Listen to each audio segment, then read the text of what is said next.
Howdy folks, got some more disturbing stories about the Buffalo Ranch. Aliens, I'll call them. Like I said, I never laid eyes on one, but I saw some of the damnedest thing done to buffalo and lights we chased and such, so I'm calling this the Alien Chronicles, and I got 20 or 30 more stories. So one recurrent thing that happened every summer, and not every night that we were out there chasing the lights and a dead buffalo or this or that, but at least once or twice every summer, you'd wake up in the middle of the night and have loud rock and roll music playing. Now, my house sat in the middle of 15,000 acres. That ranch was almost a perfect square, so I was a long ways from the neighbors. Couldn't see any lights, couldn't hear dogs barking, and all of a sudden you'd wake up and there'd be Jim Morrison from the Doors or Led Zeppelin singing Stairway to Heaven, and I mean the glass would be vibrating in my windows. And you couldn't tell where it was coming from. It was so dang loud, you know. Well, I'd jump up and get in a truck and grab an assault rifle and my Russian night vision goggles and get out there and go looking for things. And of course, I never did find anything, but it was, like I say, a recurring thing. So one night I get woken up, and instead of rock and roll music, it's bird calls. And I mean loud bird calls. And every bird call I have ever heard, and tropical sounding stuff that I'd never heard, you know, I'd seen it on TV or whatnot. And I know birds. I've been a bird watcher my whole life. I started doing bird taxidermy when I was 12 years old.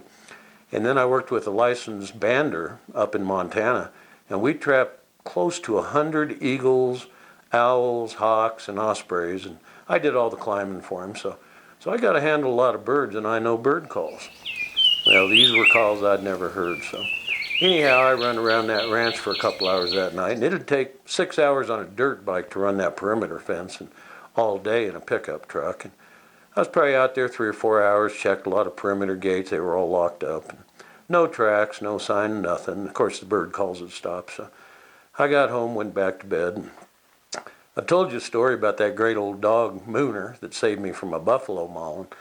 Well, he was in the house, and he was a hell of a watchdog. If somebody turned off the county road 1.5 miles away to come in that ranch, he knew it. And he'd bark and whine and let me know someone was coming. And I just happened to be babysitting a blue heeler for a young kid. He did day work on the ranch, and he still lived with mom and dad, and they told him he couldn't have a dog. Well, of course, he went out and got one anyway, and he had this little blue heeler pup, and he'd left him at my house every night when he went home to his folks' house. So I got these 2 pretty good cow dogs in the house, and the bird calls, and I'm kind of tired and everything that night, and go to bed. And I get up in the morning, and I'm stumbling out and through the living room, going in the kitchen to build a pot of coffee, and I come around the corner, and I mean, my breath just went out. I just seized up everything in my refrigerator, and I mean down to little Tabasco hot sauce bottles and every egg out of the carton, every condiment in the door. Everything was in a 6-foot triangle on my kitchen floor. Now, the triangle has a lot of bearing on these stories because whenever they killed and mutilated a bull buffalo, they'd paint a big orangish red triangle on the forehead. And when they killed and mutilated a cow and cut the reproductive organs or pulled the fetus out of her, they'd always leave that orange triangle on the rib cage of the cow. So I stumble into that kitchen, and here's everything in my refrigerator on that floor, and I'm thinking, how did anything get past those 2 cow dogs? Because old Mooner, he'd have never let anybody in that house. And so I started to ease through that kitchen, let the dogs out, and they wouldn't cross that kitchen floor. They just looked at me like, no way. And they didn't whine or cry or act sheepish. They just would not come in that kitchen. So I took them out to the living room and let them go out like that. But I got to tell you, that was a pretty disturbing thing, and I became a real light sleeper after that. I went out and looked around, and I'm no African bushman, but I can read sign, and I've bow hunted since I was 12, and I never found a track.